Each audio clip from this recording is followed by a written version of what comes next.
here with Big Mitch at his first annual backpack giveaway, man. So tell us a little history about this park, man, and why you chose to do it at this park, man. Oh man, let me tell you, this park right here is very sentimental to me, man, for one definitive reason. And that's because if you look down here, this is Belzar. I grew up down on this street right here. If you cross over Martin Luther King and you go over there to Sunset Apartments, there used to be Herbert Gershon. I grew up 2179 Gearing Circle. I used to take this route to go to my grandma's house. I used to walk through here, come through this park, walk through there, go to Van Earth. That's my Auntie Gail right there. That's what I used to go see, you know. But what makes this park sentimental to me is that the last time I was in this park with my father. I was 4 years old. And I remember my father was swinging me in a swing right here. There used to be a sandbox right here in this area. And he was swinging me in a swing. My father, unfortunately, you know, he succumbed to drug use. You know, he's a legend out here, but he had his vices. And on this particular day, you know, I remember I was 4 years old, you know, and he had me for the first 4 years of my life. The police surrounded this park, you know, and he was so gone in his head, he didn't even notice it. But me being a little kid, I noticed how the park was being surrounded by the police. And he just kept pushing me on a swing. Well, eventually, they swarmed this park and they arrested my father right here on this park, in this park right here, on this very spot. And since then, I never seen my father again. They kicked him out of the state of Nevada. And then I never seen my father, you know, until I got out of prison. And unfortunately, he passed a little shortly after that.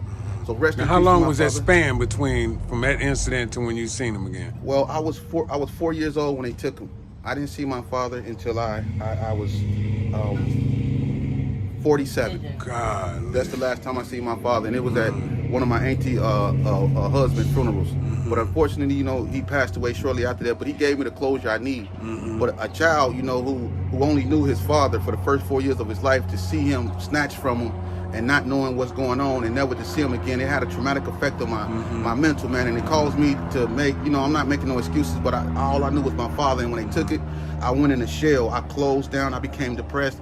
And I think that started me on the path that I unfortunately went on.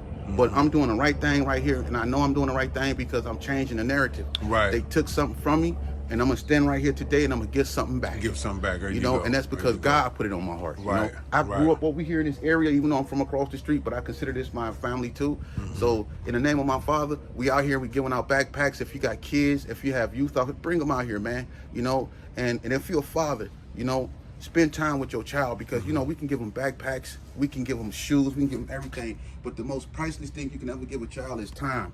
And when they took my father from me, I felt it. So when you spend time with your child, it means more to them than anything. Any pair of Michael Jordans you can give them, any amount of money, spending time with your child, getting to know them, that's priceless, man.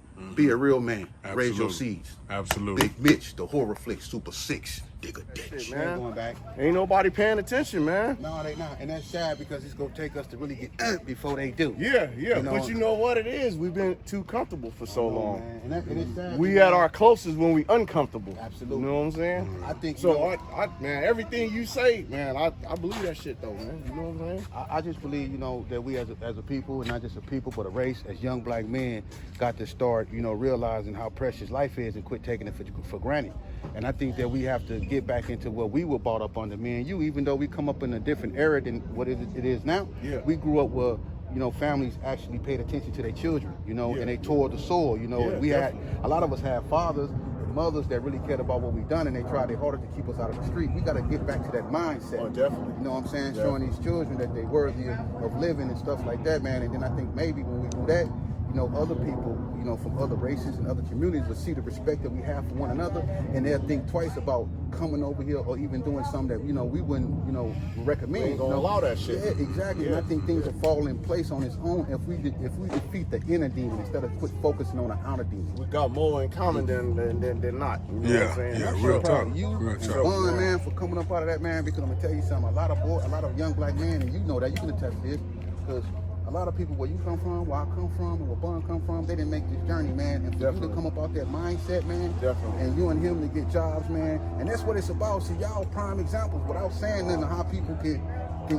really cure themselves of that mental disease of self-hatred, man. You know what I'm saying? And by y'all being a part of this, and by you talking to me, and by me talking to him, man, we building, we planting seeds, and we being a positive example. Let's continue to do that. Let's continue to build off that. You feel me? Y'all paving the way. Y'all paving the way, man. Home yesterday when you said that You know, all the grandmas had gardens and shit. Cause my grandma damn sure had gardens. Right. Mustard greens. She had chickens. You know, You go right outside and get some greens. Yeah, hell yeah. Hey man, so give me a little history. How did y'all link up? How do y'all know each other? You know, I know you from where we used to work. How did y'all link up? How do y'all know each other? I called you and asked for his number. Right. Okay. But, okay. This is off YouTube though. Okay. You know what I'm okay. saying? Yeah. From the YouTube community. Yeah. Okay. For sure, One man. of my first shit I seen in his Okay. was the dude from Santana.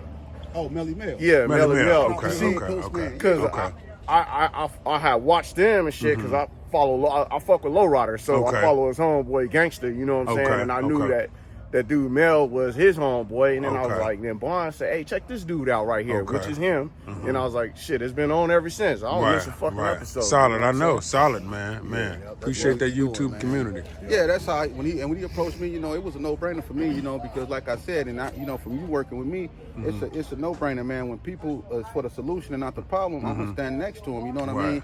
And I felt this brother's spirit when he talked to me. I heard the sincerity in his voice, man. And you know, I'm on a mission. I know a lot of people don't like what I'm doing, you know, but I love what I'm doing, and I know the youth is gonna benefit them. Right. So, you know, I don't focus on what they doing. I'm focused on the mission that God got, you know, gave me, you know, and that's why I'm here, you know. And I'm gonna continue to do this, you know, with the help of brothers like him, and we go set the positive examples and come back and give back to our community from which we took. Excuse me.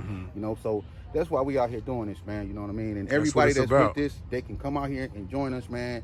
And it's lovely. Bring your children up out here, man, and start. It's time. The call has been made. And I'm not talking about the churches. I'm talking about us, because it's gonna take us to put our communities back together, man. Real talk. People Real that talk, come man. from where they, you know what I'm saying? Yeah, people where they that come from understand. Somebody that can understand them, you know what I'm saying, what they going through. For sure. You can relate to it. Yeah, for you can sure. relate to it. For yeah. sure.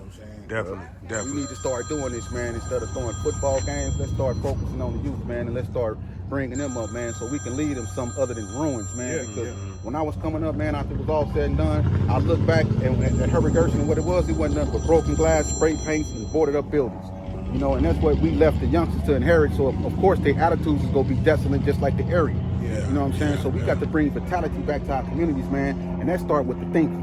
You know, and we have to change our thinking, the way we see each other. We got to quit seeing each other as a threat and start seeing each other as somebody we can potentially build upon. You know what I mean? Because I'm gonna tell you something. Only people at the bottom compete.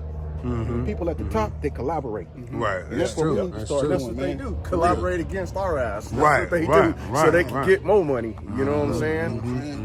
So that's what we need to start doing. And I'm gonna, you know, if you take with me, you know, this is what I'm on, man. This is what I'm about, man. I'm about my people. And when I mean by people, righteous people. And they come in all variety of colors and ethnicity. You know what I mean? That's what I'm on. It's about good and evil right now. God has made the call and his people here. And if you're a person of God, then you heard the call, man. He calling his people, separate yourselves from them heathens, man. And let's get right, man. And that's what I'm on right now. Straight up.